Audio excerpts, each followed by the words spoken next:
to win our redemption, he suffered and died for the sake of my guilt and shame. Oh, the price he paid in taking my place, so that death was overcome.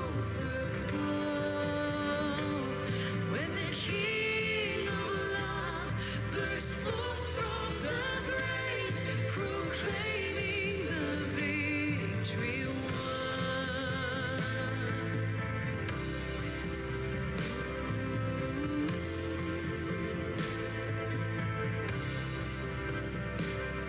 At the end of the ages, the world passed away.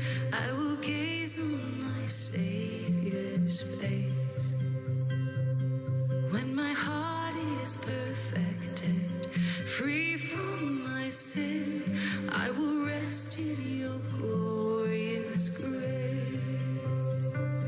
For the song we raise, the works of our hands, are in service of the King. When 1,000 tongues cry glory to God, forever his praise will sing. For the song we raise, the works of our hands, are in service of the King. When 1,000 tongues cry glory to God, forever his praise will sing. Forever his praise will sing.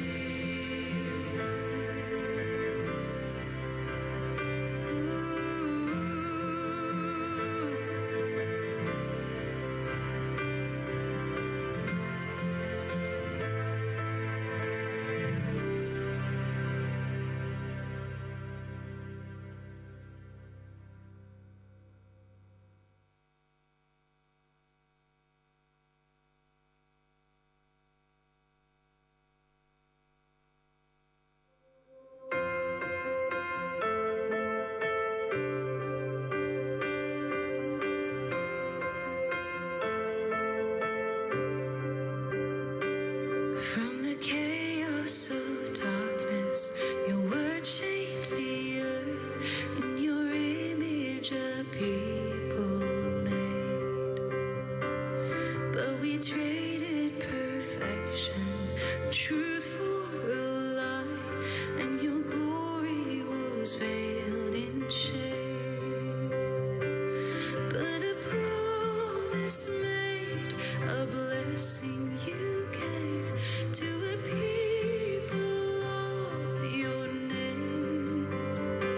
For this broken world, a Savior foretold to bear all our grief and pain.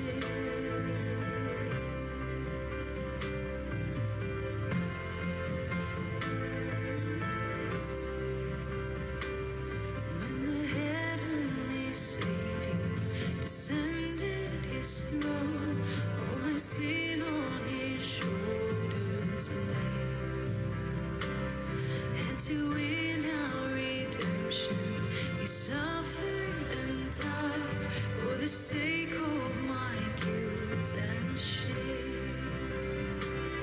Oh, the price he paid in taking my place, so that death was overcome.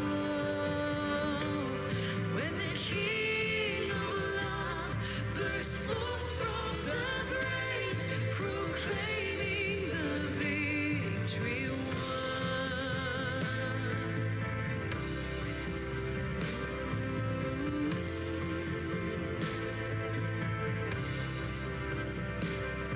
At the end of the ages, the world passed away.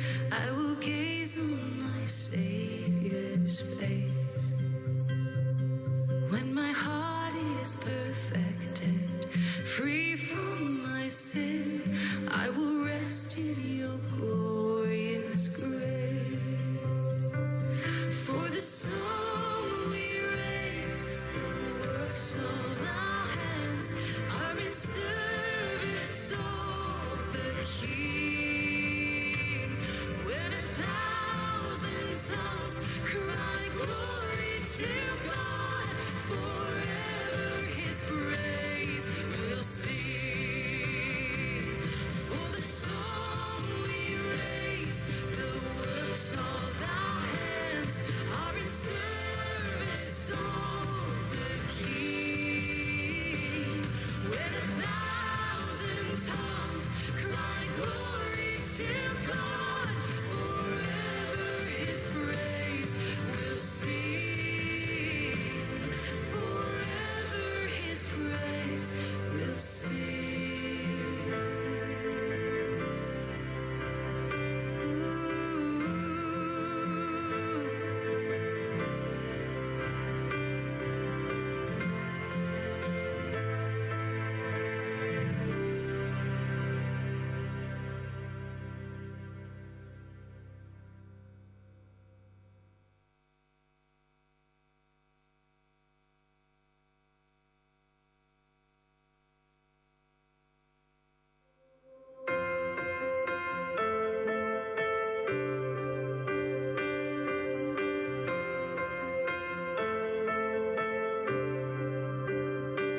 From the chaos of darkness, your word shaped the earth.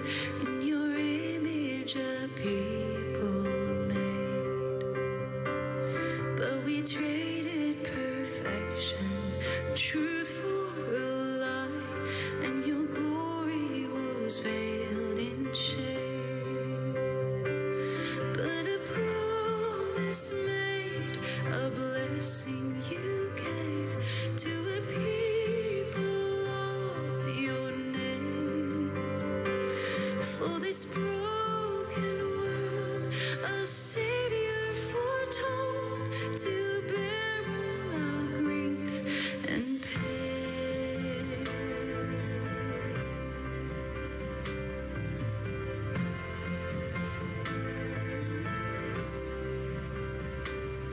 When the heavenly Savior descended His throne, all my sin on His shoulders lay. And to win our redemption, He suffered and died for the sake of my guilt and shame. Oh, the price He paid in taking my place, so that death was overcome. When the King of love burst forth from the grave, proclaiming the victory won.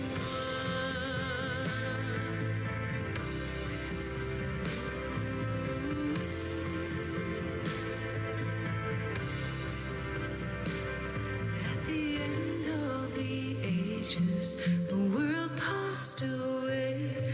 I will gaze on my Savior's face. When my heart is perfected, free from my sin, I will rest in your glorious grace. For the song we raise, the works of our hands are in service of the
Hi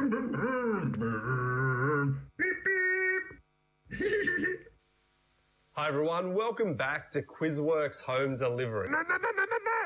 Hey Scruff. Thanks so much for the chocolates. No worries, Scruff. Yeah, I'm going to go and melt them all right now for my choc-coated bones. Woohoo! Okay. On Good Friday, we remembered that Jesus died. But the Bible tells us that Jesus didn't stay dead. He came back to life again. But what difference does that make to our lives here and now?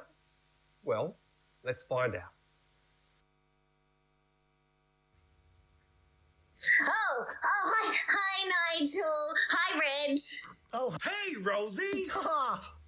I can't wait to get some of my answers to my questions. I know, right? I am totally freaking out, boys. I know. Tell me about it. When is... Oh, here he comes. Oh, Michael, Hey, you're guys. here. Yeah. Right, Michael, we have some questions for you. Whoa. Okay. All right. Enough of the small talk, I see. Yeah, we don't have any time for that. Okay. Well, what are your questions? Well, my question is this. What happens if all this goes the way of my forebears soon? What? Well, you see, I am really scared. I keep thinking, I keep hearing about all these people dying. And what happens if everyone dies?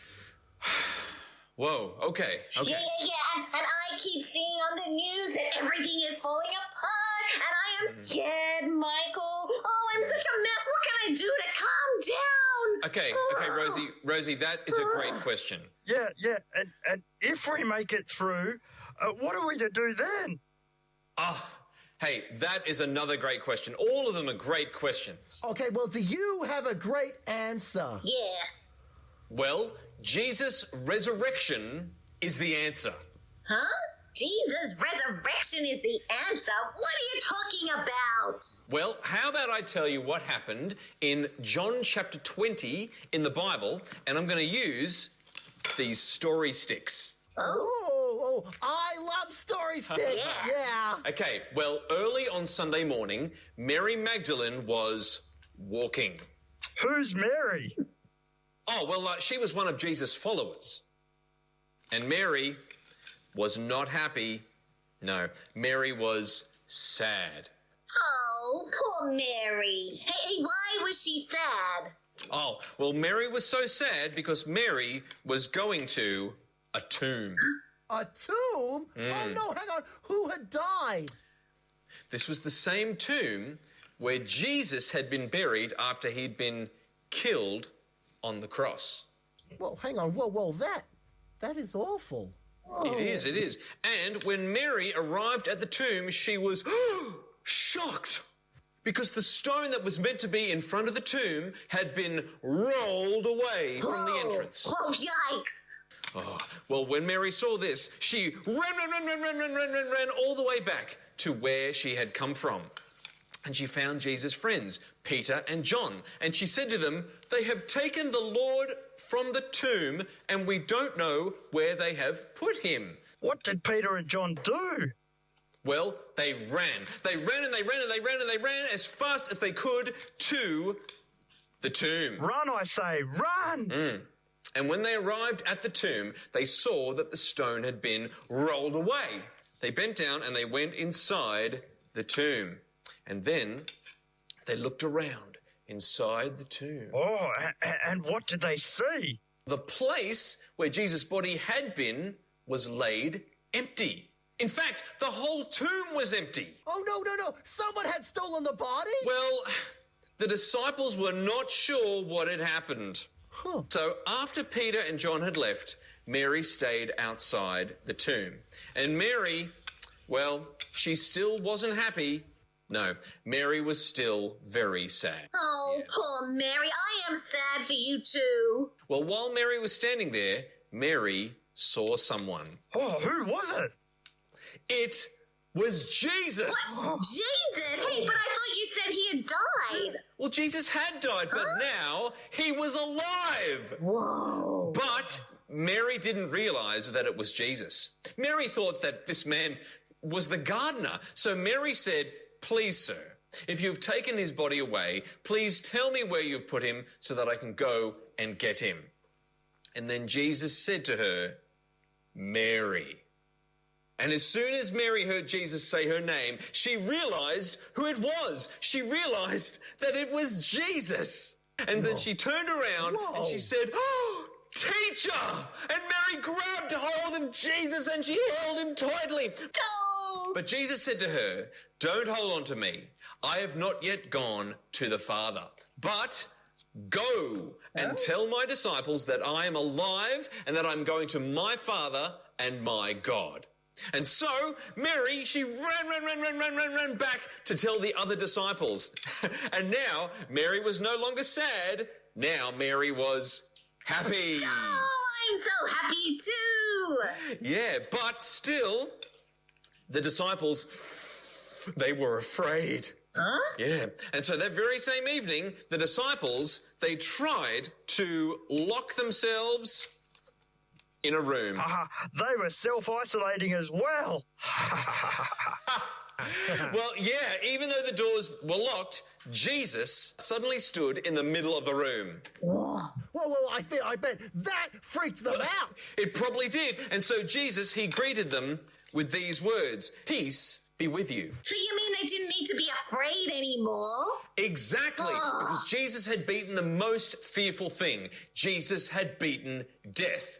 And Jesus had made it so that they could be at peace with God. So they didn't need to fear anything. Oh, wow. Well, that is amazing. It is. So then Jesus said, "Just as God the Father sent me, I am sending you." Oh. Jesus was telling his disciples that now that they knew that he was the king who could defeat death, they had a job to do. Oh? To go and to tell others about him too. The end. Wow. Hey, that was cool. Yeah. Oh, well, yeah, thanks very much. Now, Nigel, you asked, Yeah. what if everyone dies from this sickness? Yeah, that was my question. Well, I don't think that that's going to happen. But we know that just because we won't all die from this sickness, one day everyone will die. But right. the Bible shows us that Jesus has beaten death. And the Bible promises that everyone who trusts Jesus will one day beat death as well and live with him, because Jesus is the living King. That is cool. I like that. Yeah. Cool. Oh, Okay. and Rosie, you said that you were all worried and afraid. Yeah. I'm like really freaking out about all this. Well, remember this. Jesus said that he came to bring peace to his friends. And because he's beaten death, and because he's made a way for people to be made right with God, people who trust Jesus, they don't need to be afraid or worried, because Jesus is the peace-bringing King. Wow, that's fantastic. Yeah. Oh, and Reg, you asked, what are we to do when all this is over? Yeah, well, what do we do? Yeah, well, Jesus sent his friends to tell others about him. And so people who trust Jesus, we should always look for ways to do that. And, we don't even have to wait until all this is over. We can try and think of ways where we can tell people about Jesus right now. Cool. Oh, but from a distance. From a distance. Yeah. Yes, because Jesus is the living, peace-bringing, and sending King. Whoa. This is all so cool. It is. Hey, thanks very much, guys. Look, I got to go though. I got to go. Oh. Okay. I'll see you all later. Bye. Okay. Bye, everyone. Bye. Thanks for that. Bye. Bye. See ya. See everyone. Bye. How good is that? Jesus' resurrection really does make a huge difference, not just to our eternal life, but to our here and now. Matt. Your back, Scruff. Yeah, could you send me a home delivery of some more chocolate, please? What? I already sent you a whole basket full. Yeah, but I already used that to make my chocolate bones. All right, I'll see what I can do, Scruff. Oh, great. Thanks, Matt. I'm just going to go and find a putty cat for when it arrives. A putty cat? What? Anyway, why not download the activity sheets, game and craft ideas, discussion questions from www.quizworks.com/home delivery. And you can talk about what difference it makes to your life, knowing that Jesus is the living, peace-bringing and sending King. See you all soon.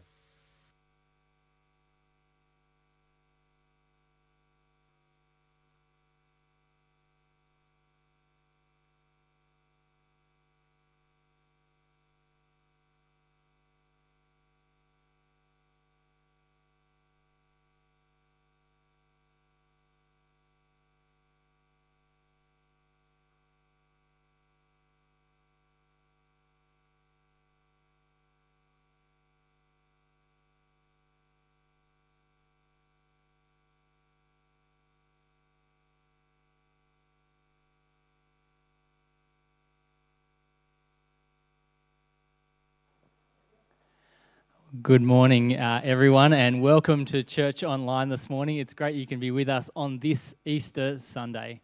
It's so special we can celebrate together, obviously together in a different way this year. Let me pray for us, and then I've got a bit of an intro for us today. Let's pray. Our great God and Father, we thank and praise you that we can be together in this way, that we can celebrate Easter, we can celebrate the great news of Jesus' resurrection.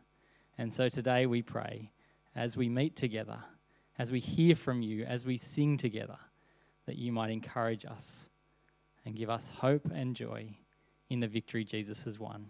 Amen. Well, in Matthew chapter 28, the angel said to the woman who came to the tomb, "Do not be afraid. I know that you are looking for Jesus who was crucified. He is not here, for he has been raised." And at Easter time, you might have seen some of these going around. I picked this one up late last night, and I thought this morning it's time to enjoy it together. Now, the Easter egg, I think, celebrates the tomb. And the tomb, Easter Sunday, was empty, so we better check that it was empty. It's definitely empty. Nothing inside. And you know the best thing about live streaming church? There's no one to share it with. I get it all to myself. How good's that? Well, as we enjoy church today, I'm going to enjoy this. And actually, Jesus has done something by the cross and his resurrection. He actually shares with us his life, and we can share in his life together. So maybe I should share this with others. We're going to start by singing a song together now. Let's sing together.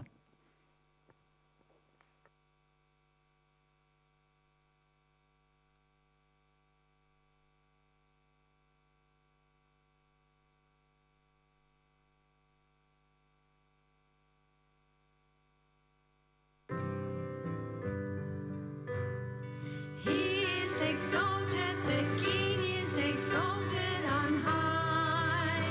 I will praise him. He is exalted, forever exalted, and I will praise his name. He is the Lord, forever his truth shall reign.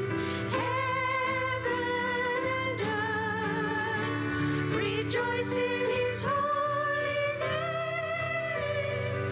He is exalted, the King is exalted on high. He is exalted, the King is exalted on high. I will praise him. He is exalted, forever exalted, and I will praise his name. He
Good morning, children. I wonder if you've been able to get outside and run around and do some exercise. Well, I know you're watching this morning, so you're inside. So we're going to do some running on the spot. Come on, let's go. We're going to run, run, run. Or you can stop now.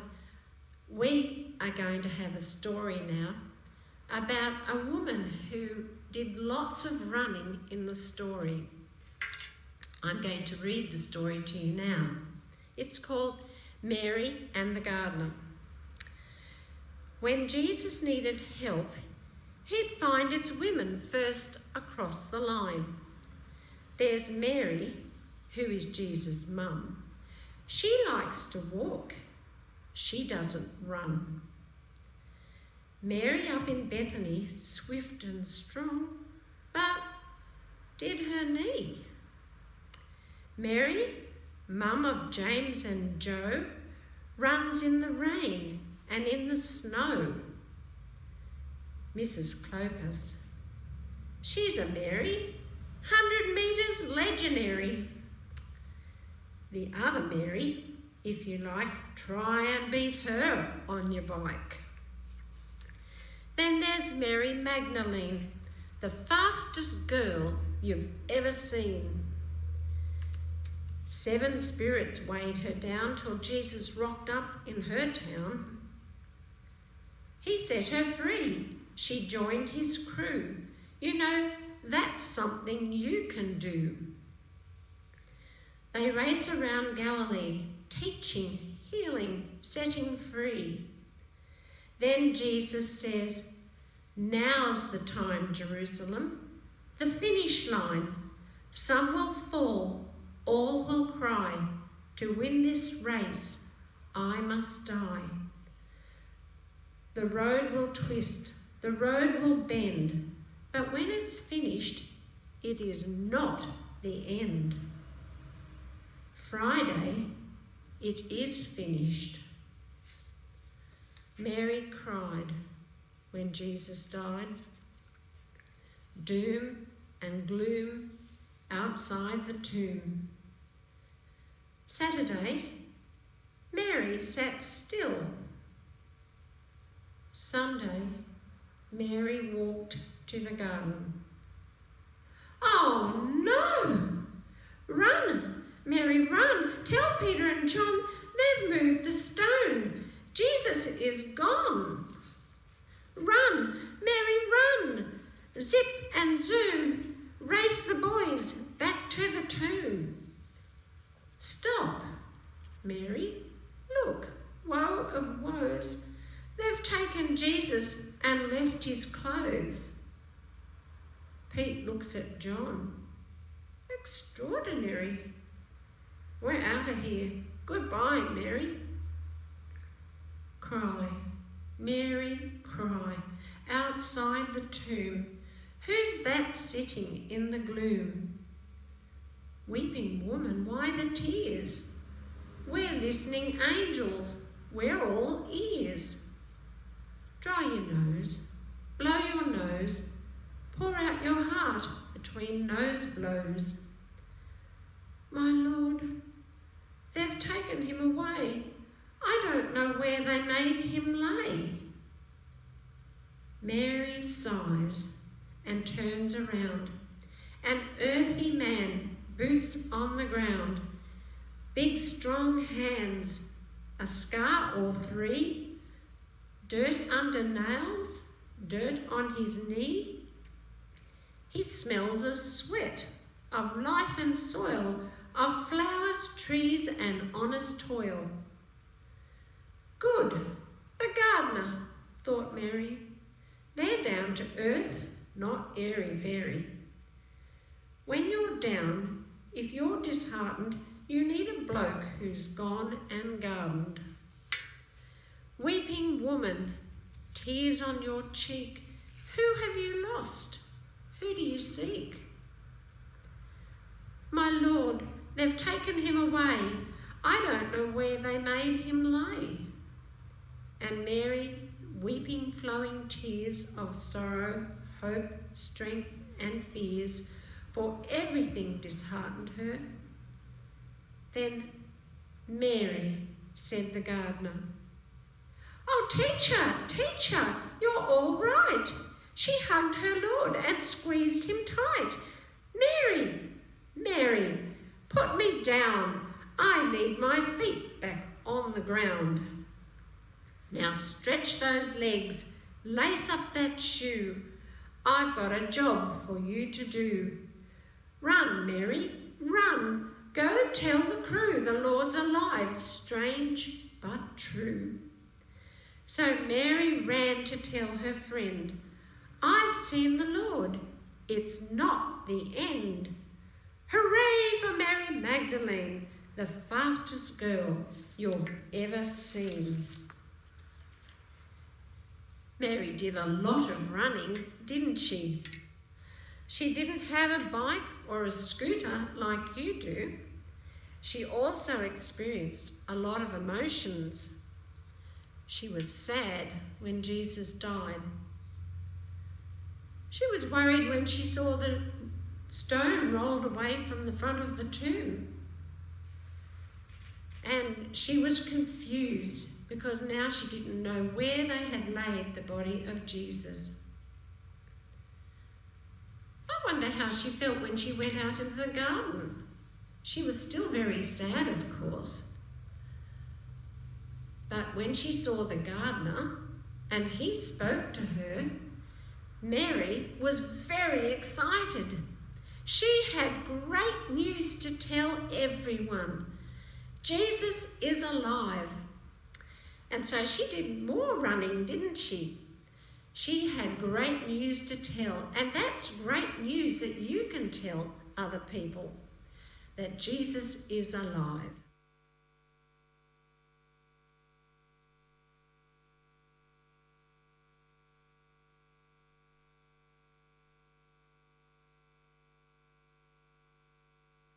Heavenly Father, we join in the heavenly praise and honor of our Lord and Savior Jesus Christ, for he is risen.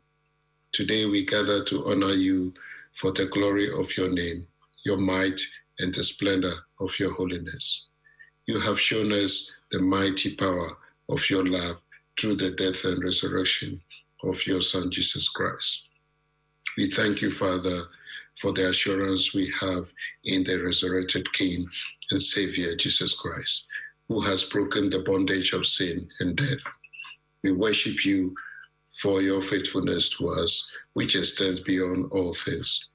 Our hearts are full of praise because you are who you are, supreme and yearning for everyone to come to know your redeeming grace in Christ Jesus. Dear God, I pray for our broken world impacted by the COVID-19 pandemic. Our hearts are saddened and in despair for what has befallen us. Families have lost loved ones, others are undergoing treatment, and some have lost their jobs and have no certainty about the future. I lift world leaders in Australia and around the world before you and ask that you will give them wisdom, courage, and minds of peace to protect the needy in this crisis. Lord, I pray for those who are suffering, the sick, lonely, and sorrowing, and those who care for the sick. Dear God, I ask that you will impact knowledge to scientists to find a cure for COVID-19 that we desperately need.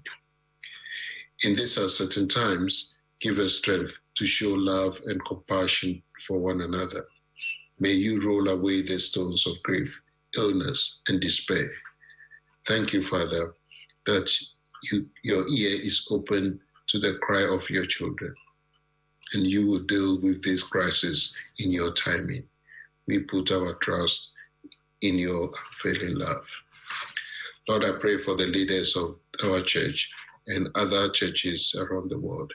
May your spirit continue to guide their path as they seek to lead your church. I pray for members of this church and other churches for protection, teaching us to be generous in judgment, bold in commitment, and sensitive in listening. Dear God, I ask humbly that you will protect those who serve in the mission field as they share the good news of Jesus Christ. Lord, I pray for the sick in our churches and ask humbly that you will ease their pain and suffering, and in their weakness, find strength in you. Dear Father, your word assures us that you reign over all. In times like this, we put our trust in you. You are our shield and refuge, a rock of our salvation.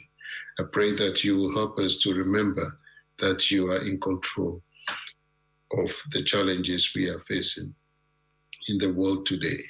We lift our eyes to you and place our care in your hands. Dear God, I know that you have a plan for your people, even when we cannot see you at work. I pray that you will reveal to us your perspective and assure us of the times between with grace and perseverance. Refresh our attitudes to you and teach us to trust you wholeheartedly, to see the reminders of your presence throughout the days and weeks ahead. Dear God, I pray for the message to us this morning. Help us to have hearts that are receptive to receive your word. We ask all this in the name of our risen Lord and Savior, Jesus Christ. Amen.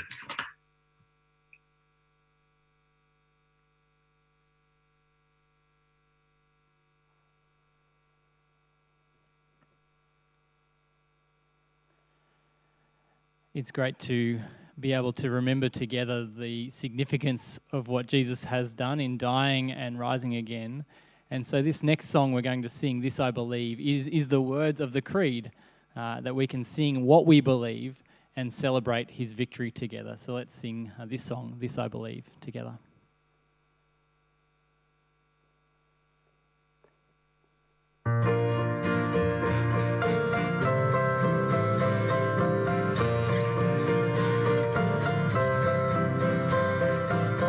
Our Father everlasting, the all-creating one, God Almighty, through your Holy Spirit, conceiving Christ the Son.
Christ is risen. He's risen indeed. What a great morning to be able to come and to celebrate that wonderful story. Let's hear that story again from Matthew chapter 28 as we recall the wonderful events of that day.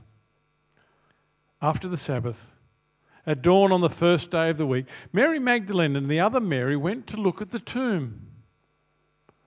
There was a violent earthquake, for an angel of the Lord came down from heaven and going to the tomb rolled back the stone and sat on it. His appearance was like lightning. His clothes were white as snow.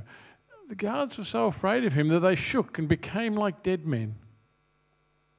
The angel said to the women, "Do not be afraid, for I know that you are looking for Jesus who was crucified. He's not here. He is risen, just as he said.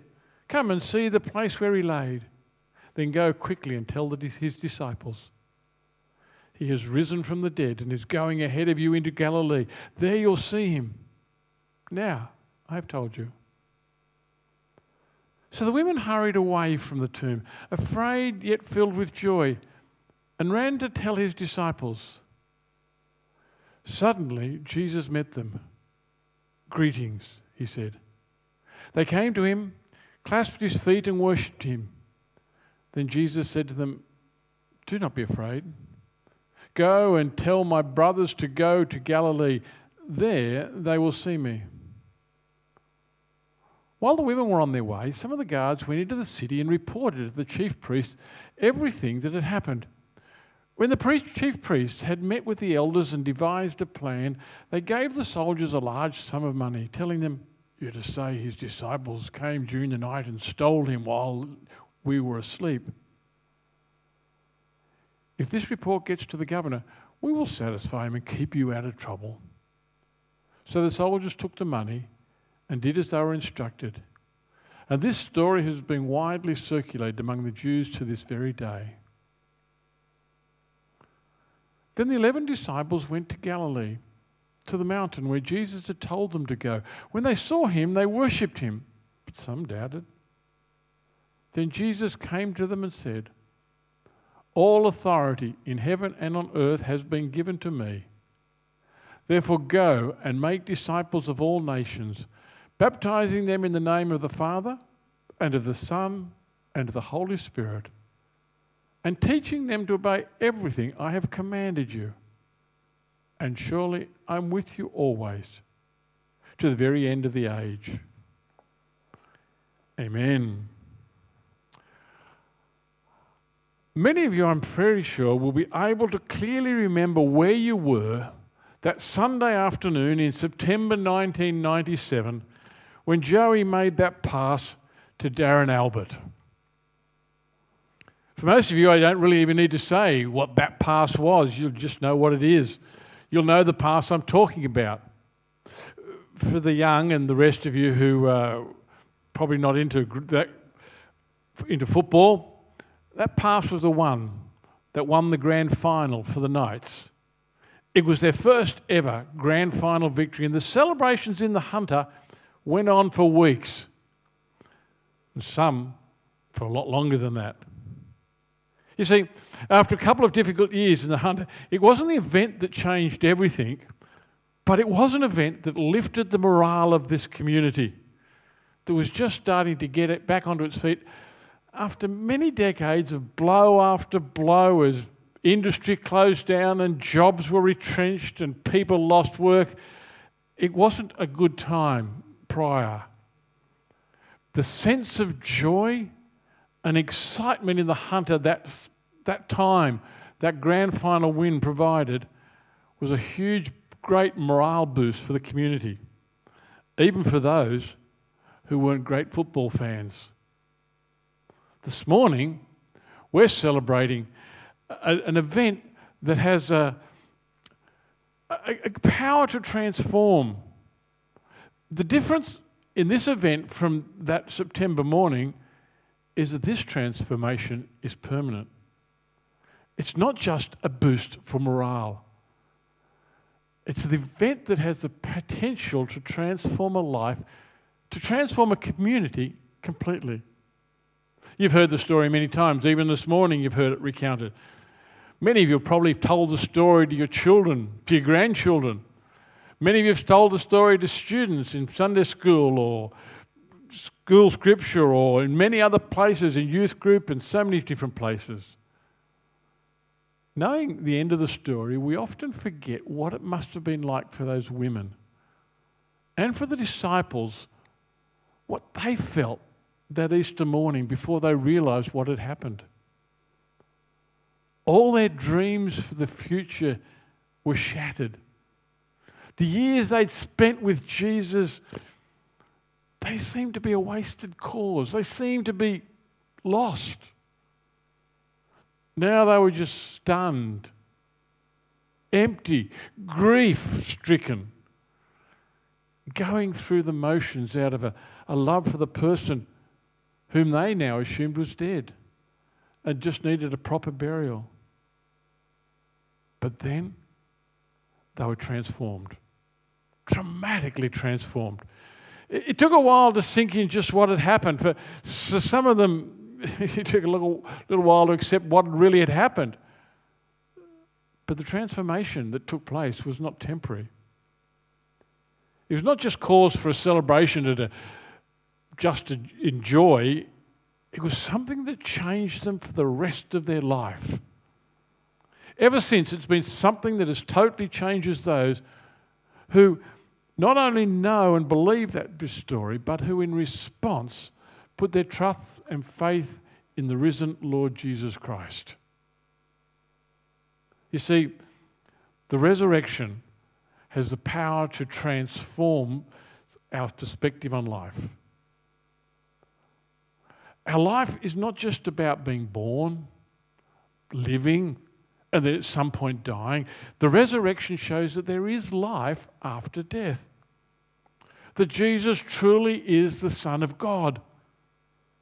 Our life now has an eternal perspective. It goes on and on. It totally changes the way we see the future. Many of you will remember that wonderful old hymn, "Because he lives, I can face tomorrow." No, I'm not going to sing it for you. But you'll remember and be able to sing yourself, "Because he lives, I can face tomorrow." Can you just imagine the change that took those women who encountered the risen Jesus? Rather than a body that they needed to prepare for burial, they encountered the risen Saviour and their lives were transformed. They and the rest of the disciples gave up everything to devote the rest of their lives to serving the Lord.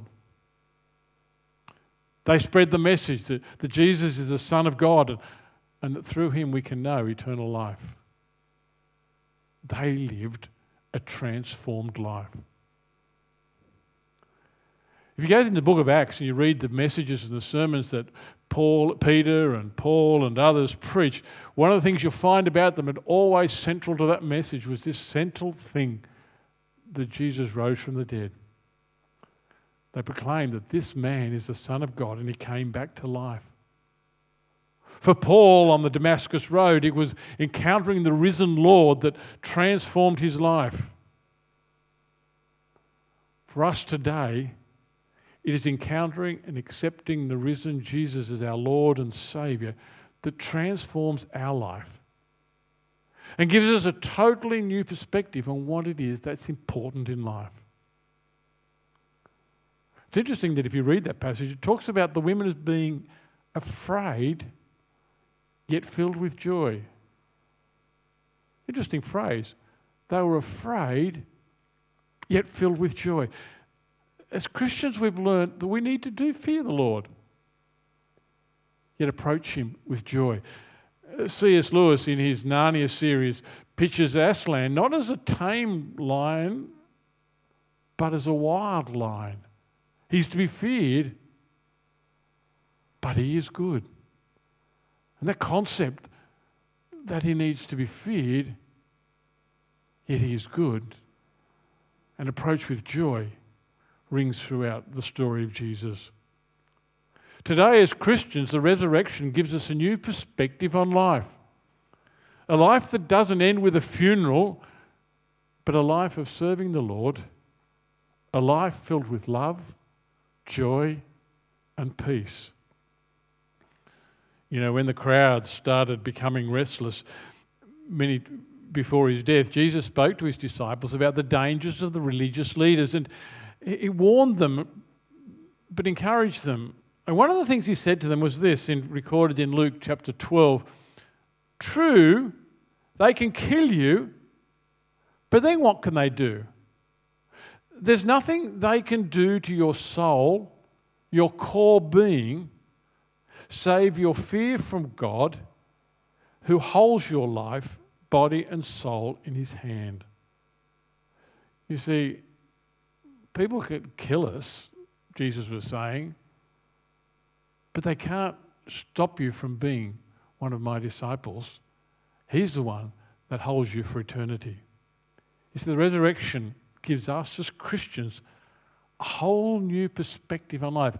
Life is just not about the here and now, it's about forever. It's an eternal perspective. And that's what transformed and changed those early disciples and can change and transform us today. But it not only gives us a new perspective on life, the resurrection gives us power for life. If you think about it, in the days leading up to the resurrection, Jesus seems to be powerless over the events that are taking place. It seemed as if the Romans and the Jewish leaders, that they had everything under control. They controlled the situation. They claimed that they were the ones that had power of life and death over Jesus. Jesus, you better do what we tell you to do, or we've got this power over you. We're the ones in control here.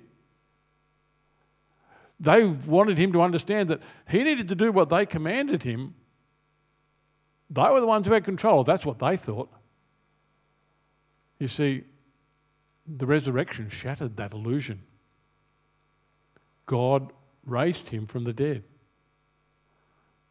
You know, people have ever since have been trying to find that power to raise people from the dead, to somehow avoid or cheat death.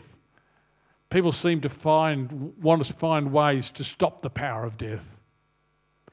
You can read books and you can look at commentaries on just that very topic as people try to, we've claimed we've got this power to live forever. We've found the magic of life. But the reality is it's just an illusion.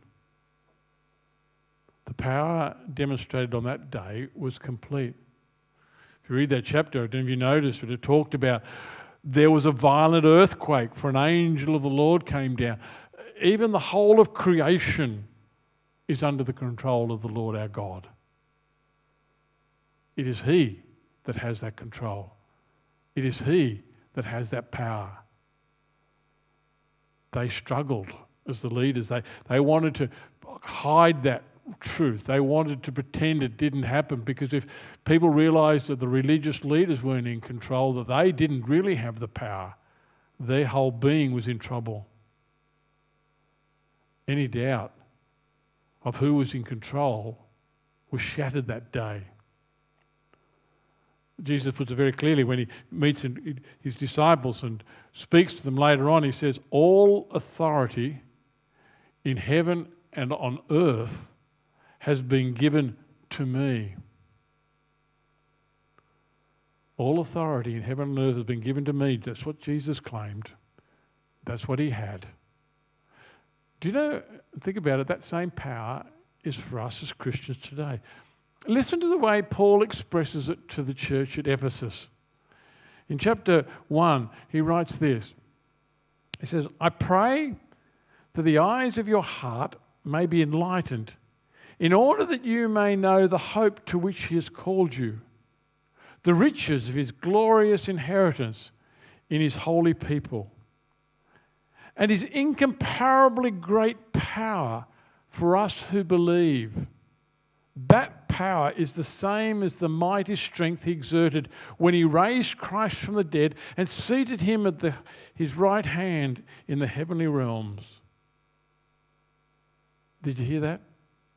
That power is the same as the mighty strength he exerted when he raised Christ from the dead. Because of the resurrection, we can have this whole new boldness to proclaim the good news of Jesus Christ. That power of the resurrection comes through the presence of the Holy Spirit.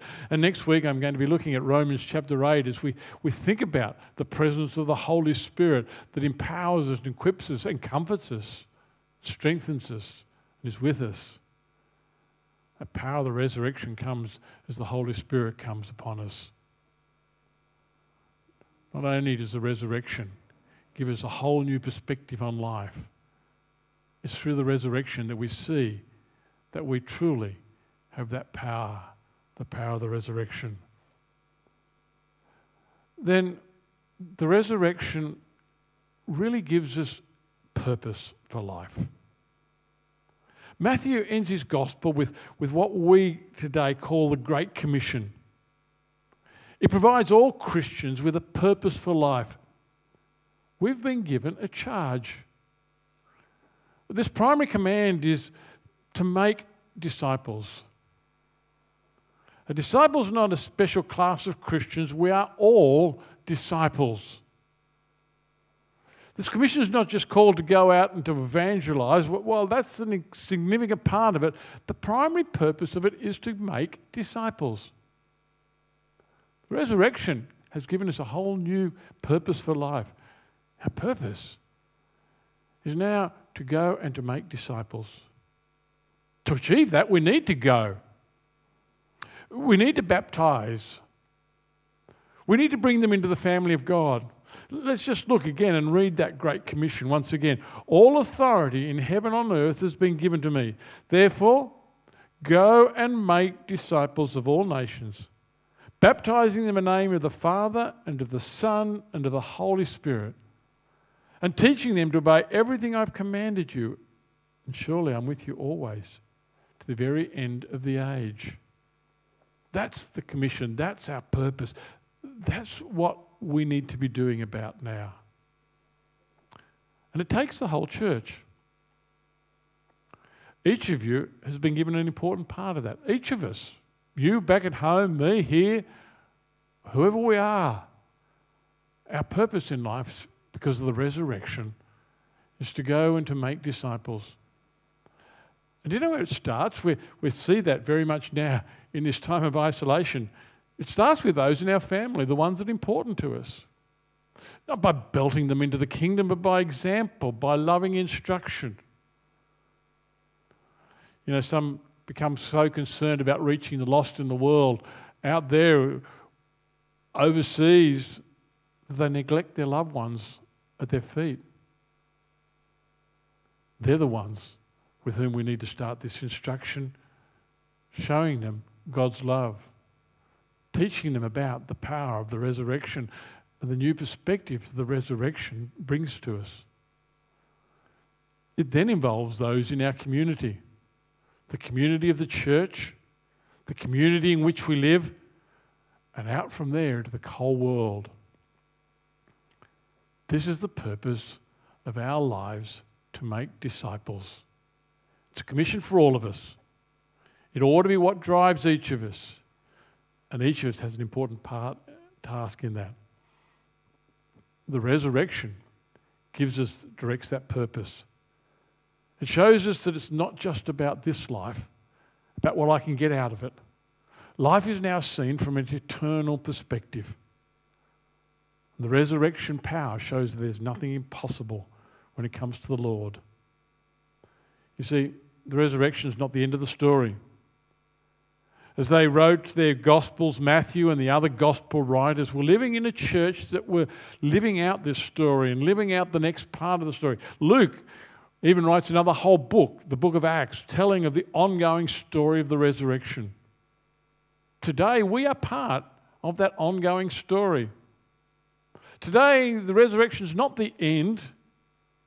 It's not the climax of the story of Jesus that ends there with just a small little afterthought. It's what gives us a new perspective, power, and gives us the purpose for living as we seek to share the wonderful good news that Jesus lives to a world that needs to hear that message. And part of that message is to teach them to obey everything that I have commanded you. Teaching them to obey all those things. Jesus commands to love God and to love one another. That's what we need to go out into the world to teach, to demonstrate, to show. This year, we've experienced the impact that one virus can have on the whole world. And it's had a devastating effect. We're still feeling the consequences, and we really have absolutely no idea when life will return to normal, and will it be a different normal? It's hard to imagine that we won't be changed. Though in decades' time, future generations will learn about this year in their history books. They'll look back on this time and study it, and what will be, we don't know. We're too much living in it to work out and guess what the future historians and teachers may teach about this time in history. But today we celebrate an event, the resurrection of Jesus of Nazareth, that still impacts lives today over 2,000 years later. As his disciples, we have a whole new perspective on life. A life that is eternal. A life that lives beyond death. Death is not the end. Yes, we will at some stage have a funeral for our body, but we will continue to live. We will continue to live with God in glory. What does that look like? We don't know, but we know it'll be wonderful. And it changes the whole way we live life now, knowing that that perspective is different. We've experienced the power of transformation in our lives. We have that power of his resurrection, that power for boldness to go out and to be his people, to share, to teach, to make disciples. He's given us that power, a power to transform the world. And the Christian church has transformed the world ever since the time of Christ.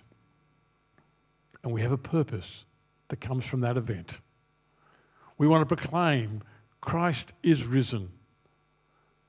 We want to claim Christ is risen to the whole world. We want to make disciples of all nations. We want to teach these disciples to obey everything that Jesus has taught us. That's our commission, that's our purpose. Yes, wonderful things have happened in history, some dramatic events have occurred, but none has transformed lives as much as the resurrection of Jesus Christ that we celebrate this day. My prayer is that each one of you will know Christ is risen. Hallelujah. Let me pray. Lord our God, we just praise you that we know Christ is risen. He is risen indeed. And we give you all the praise and all the glory and all the honour. Lord, we thank you for that whole new perspective that's given us on life. The life doesn't end with a funeral. That you've given us that power. But also, Lord, we now have a purpose to go out and to make disciples, to go, to teach, to baptize. Lord, we thank you. And Lord, we just want to proclaim that you truly are risen. And Lord, despite our isolation, despite all that's happening, may we be able to share this wonderful message, first with our families and our loved ones, but then the whole of the community, that Christ has risen as we celebrate this event that has transformed lives, including our lives. We pray this prayer in Jesus' name. Amen. And our final hymn is one that reminds us that we know. I know not whom, I know not why. Let's stand. Well, no, can't stand, can we? I'm so used to saying that. Let's just sit. If you want to stand, feel free to do so as we sing together.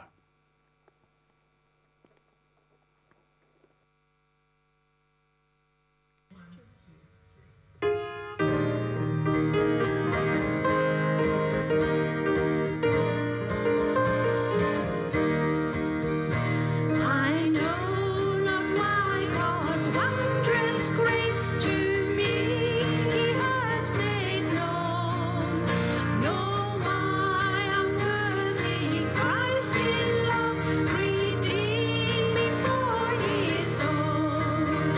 But I know whom I have believed in, and am persuaded that He's able to keep that which I committed unto Him against that day.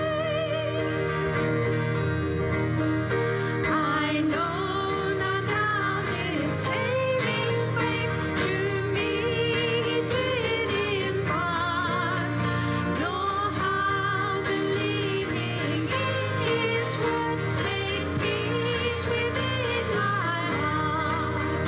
But I know whom I have believed in, and am persuaded that He's able to keep that which I committed unto Him against that day. I know not when my Lord may come that night on noonday fair, nor if I'll walk the vale with Him or meet Him in the air. But I know whom I have believed in, and am persuaded that He is able to keep that which I committed unto Him against that day.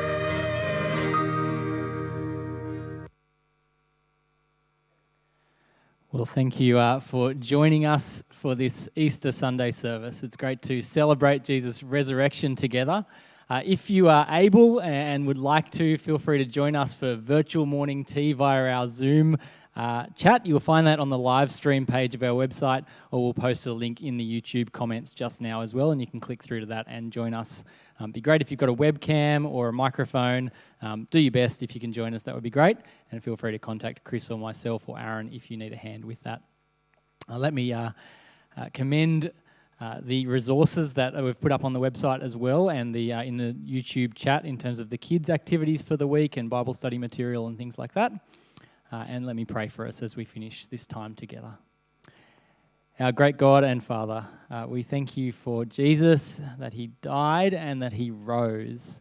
And so we together can proclaim He is risen. He is risen indeed. He is our hope.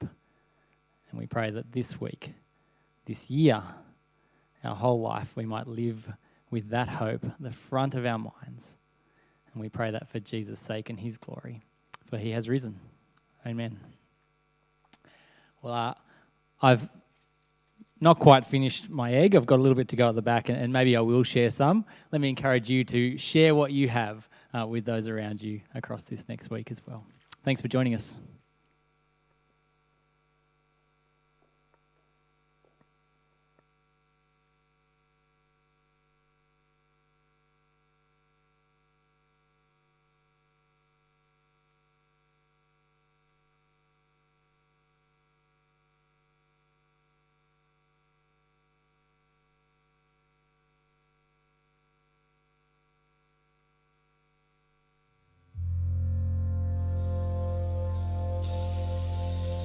Praise the Lord, His mercy is more.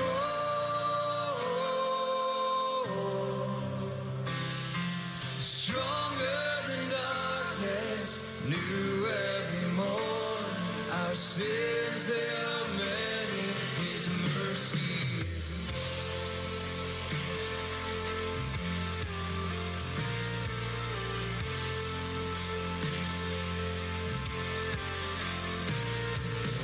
Love could remember no wrongs we have done. Omniscient, all-knowing, He counts not their sum. Thrown into a sea without bottom or shore. Our sins, they are many, His mercy is more. Praise the Lord, His mercy is more.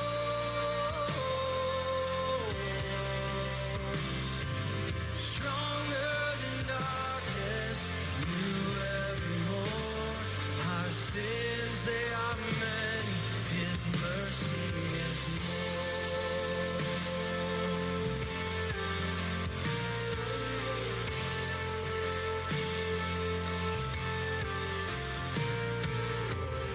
patience would wait as we constantly roam.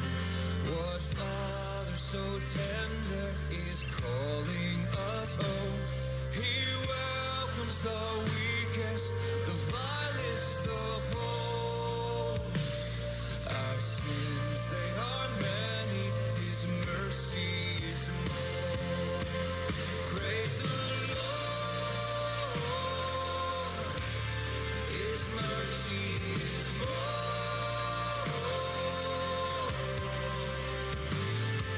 Stronger than darkness, new every morn. Our sins, they are many, His mercy is